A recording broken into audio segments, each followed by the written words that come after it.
running up the score.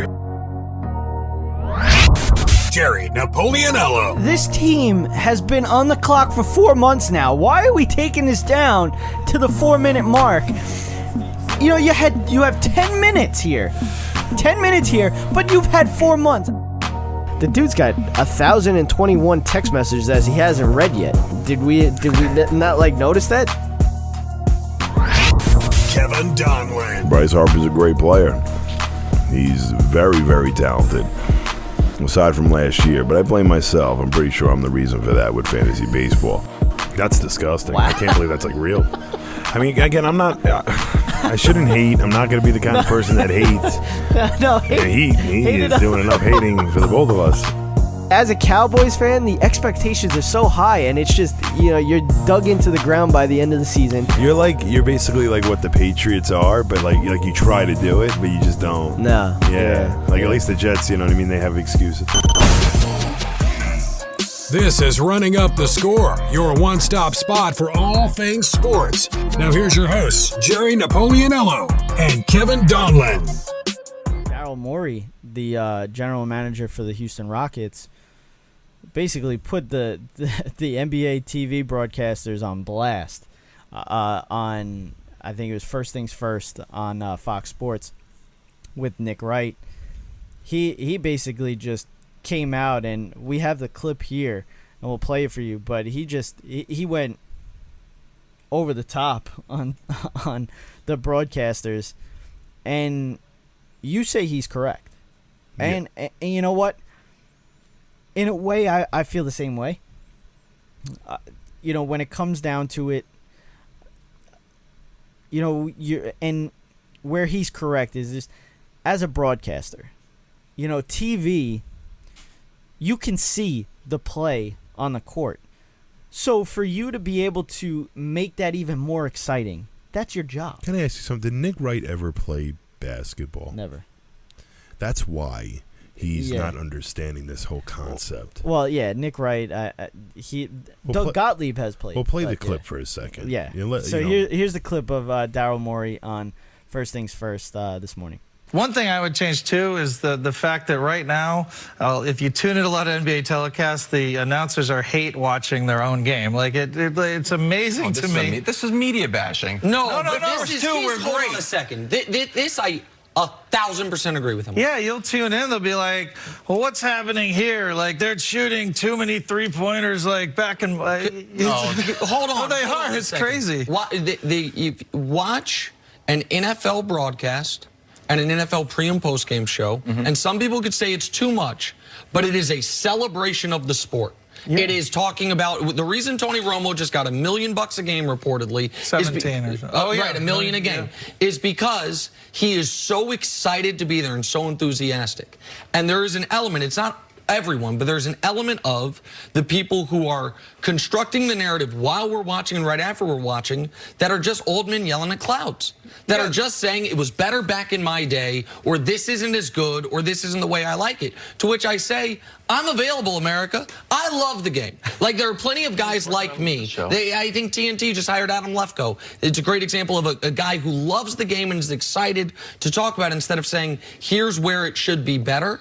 And I actually agree with that. I think there's an element of if you're there to celebrate the game, celebrate the game. You can still point out if a guy screwed up, if a coach made a bad decision, but as opposed to just picking at this isn't the way the game's supposed to be played. Yeah, imagine that if Romo was basically like, oh, this passing's not going to work. Where's my cloud of dust? Where is it? Yeah. Literally the whole game. That's NBA games right now. Where's my cloud of dust? Where is my cloud? Why aren't we smashing that ball in there? And that you tune into any NBA game, that's what we get all night. And I think we're going to fix it over time. But right now, and the other thing that happens, you tune in, they go, well, why are we watching tonight? Nothing matters. Nothing matters till the playoffs. Nothing. So when you see Nick Wright and he reacts to it, he understands that there are a lot of people out there that love the game. There's and no he doubt. He agreed. He agreed with the whole. Well, he agreed to what was happening. Well, I don't think he agreed with the concept of why they're doing it. He agreed with what Daryl Morey said. The other guy, I don't even know who it was, he kind of felt like it was media bashing. which, in a sense, maybe. But if he's Well, that dude, you know, if that it's dude needs to truthful. realize that, like, you know, no one cares about Yeah. the media aspect Yeah. of this sport. And that goes back into, like, this is not a drama-filled sport. Like, we've talked about this over and over again. But unfortunately, the product you have on the field of the National Basketball Association is not a great product. March Madness is coming up, folks. I am beyond excited for this tournament. I am every year.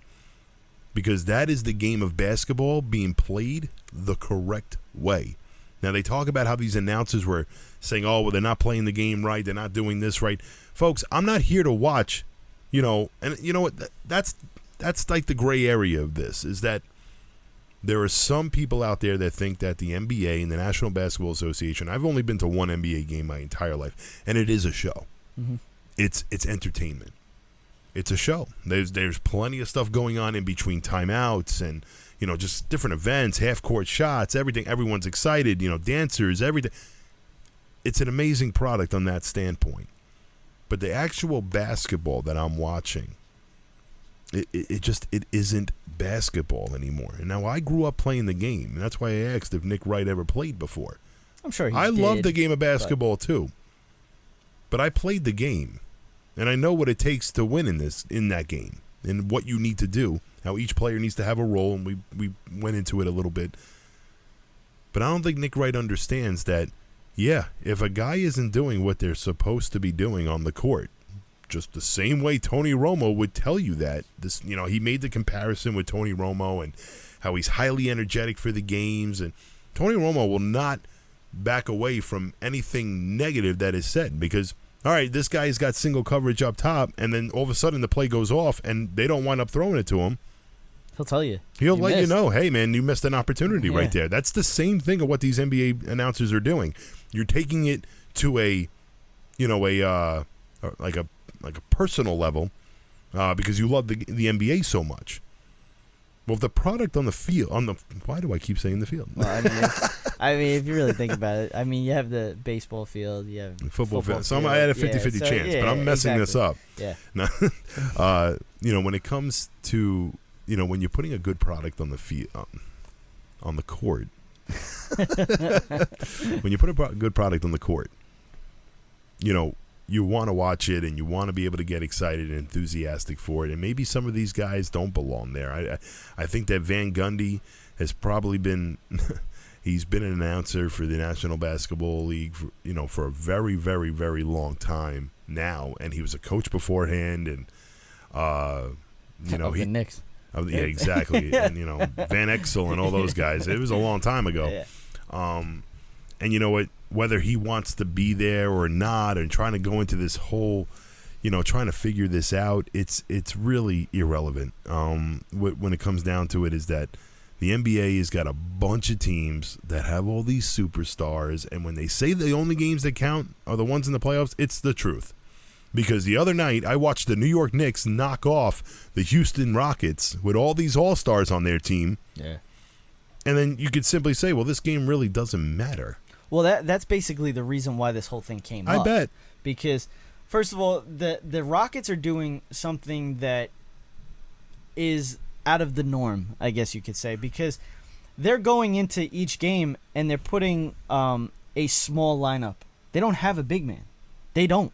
They traded away Clint Capella. So now they have literally no big man, to the point where James Harden was taking the jump ball in the beginning of the game. So right there shows you, like, it's out of the norm. And you know what? The Knicks out-rebounded the Rockets by 31. And the Knicks are not a good team. Well, that's you know? That's when I tell you that the product on the court, like, you're not even putting a big man out there. In college basketball, there is well over 150 different teams in college basketball. They all have a big man. They're out there. They're out there for the taking. Yeah. And the fact that you feel like you can win with a small lineup because you have guys like Westbrook and Harden, what are we watching at that point? Yeah. I want to watch a basketball game. I want to watch two big men go at it in the paint. I want to watch a point guard find a way to get an offense going that's been slowed down for a couple of minutes based on the different tempos. And you don't have tempo in the NBA anymore, man. It's LeBron James running up and down the court all day long. I mean, you're a Laker fan. You've seen this happen. I know. I mean, what kind of the rest of the show? And honestly, it's there for entertainment. No doubt in my mind. Understandable. But when it comes to me personally as a fan, I am looking forward to March Madness, where I don't know a single one of those kids that are playing in that tournament. I don't know any of their names. I don't need to. I'll learn them from watching the tournament and watching how good they play in games that are very, very important, because it's win or go home. I think it's an amazing, amazing tournament. I get excited for it every year. And I'll tell you right now, the NBA playoffs goes on for like 3 months, it seems. And I could care less for it every single year. And I know those guys. I know those players. I know those names. I know LeBron Jameses. I know the Jason Tatums. And the product on the court is just not the same. You don't see you don't see the same fight that you're seeing from these college kids, because these kids still have something to play for. When you're in the National Basketball Association, you're making your money. There's really no other incentive to continue to be great. That's why there are certain players in the NBA that you don't know about. You know, oh man, who is the guy from the Miami Heat that I'm thinking of? He's a great defender. He's a great player, and he is extremely hardworking. Jimmy Butler. Butler. I'm sorry. Jimmy Butler is the perfect example of every college kid I watch in this tournament. But you have so many of these other kind of players that, the effort isn't the same. And honestly, when it comes to them talking about the game being a lot different than it was back in the day, it's the truth. Ladies and gentlemen, watch Steph Curry try to do a layup or do whatever he wants in the paint when someone like Charles Barkley was in the league. We've talked about this on previous shows years ago. Going back years, we talked about this. And it's the truth. Steph Curry can go in and do whatever he wants in the paint, and then he can pop up and wet a 3 at will. Yeah. And that's why he's so dominant. Curry would not be dominant in this league 10 years ago, because the second he went into the paint, and obviously he gets hurt once, and he's out for I don't know how long. I just watched a guy, Wilder, take a beating, and he's going to be fighting in 6 months. Yeah. That's just as long as Steph Curry's been out. It makes you really, and, guys, I'm sorry, Michael Jordan, 42 years old with the Wizards, played 81 games. So when I hear Kawhi Leonard tell me he needs to take a day off because he doesn't want to play a back-to-back, that's nonsense. Yeah. This is the product you're putting on the field in the National Basketball Association. And then you want to wonder why announcers and, like you said, broadcasters are bad-mouthing the sport. I mean, well, look what's in front of you. Yeah. Imagine being a fan and you pay all that money to go see a game, and the star player isn't going to play because he needs a rest day. Michael Jordan was 42 years old, playing 81 of 82 games. You have no excuse. You're a child. Oh, because he's making so much money, it becomes a big issue. That's the issue, is just, that for a family of 4 to go to anything, to go to a baseball game, to go to a football game, especially a football game, to go to a basketball game, it's so expensive. And the reason why it's supposed to be expensive is because you're going to see who you're going to see. And then they don't show up, or they don't play, or, it's ridiculous. But, overall, this kind of, what you were saying kind of ties into, that whole thing with LeBron James. A lot of people are saying that he's too soft on the new, like, the rookies in the league, Zion, Ja Morant, like these guys. He's not doing what the players, the veterans, did to him or did to any of those players when he first came into the league. When you came into the league back then, we didn't care. Like, they didn't care who you were. They didn't care that you were the next Michael Jordan. They didn't care any of that. They just beat you up. Between you and me, too. I don't care. You're a Laker fan, but I watched him in Cleveland for years do it. And LeBron James is able to do whatever he wants. Oh, I know. He's able to do whatever he wants on the court. He could strip at a ball. They're never going to call him for a cheap ticky-tack foul ever, because you can't have him off the court, because that's part of your product. And that is another big issue in the National Basketball Association. You think that these announcers were saying things that were wrong with the National Basketball League? Like, you have no idea how bad it can get. I mean, I feel like these guys are probably putting like the foot on the pedal. And I understand you're a huge fan of the sport, Mr. Wright, and that you would love to be an announcer for the game. But you know there are issues with this game in so many ways. Go watch one college game where you don't know a single name. The referees, they're not holding the whistle because we can't afford this guy to be out of the game. And you all know that's got to be a conversation that is going on within the National Basketball Association. And if you really don't believe that's happening, then you're just naive. Well, that's the other thing that Daryl Morey brought up, and it actually is perfect that you brought this up. In the whole conversation, because I watched, I think he was on for like 20 minutes or so, and I watched most of it. And he said that they're looking to make changes, especially to the overtime. You know, they want to make it a target score like they did in the All-Star game. So basically at whatever time, it is, whatever the score is, they make a target, and then it's, because it'll take away from the fouls at the end of the game, like all the stupid fouls at the end of the game because the team that's down is, struggling and they need to foul. It takes away from all of that, timeout this, timeout that, like it takes away all that. But he also said that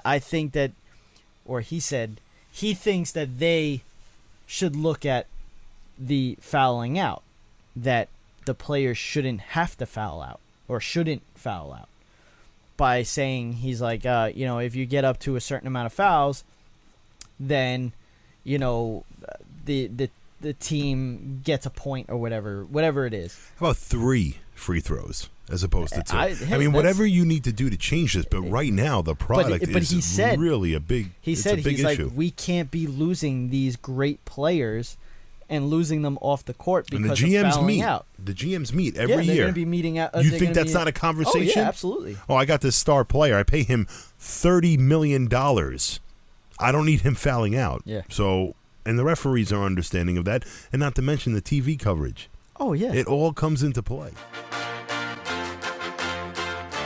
For more Running Up the Score, go follow the show on Twitter and Instagram at RUTS Sports.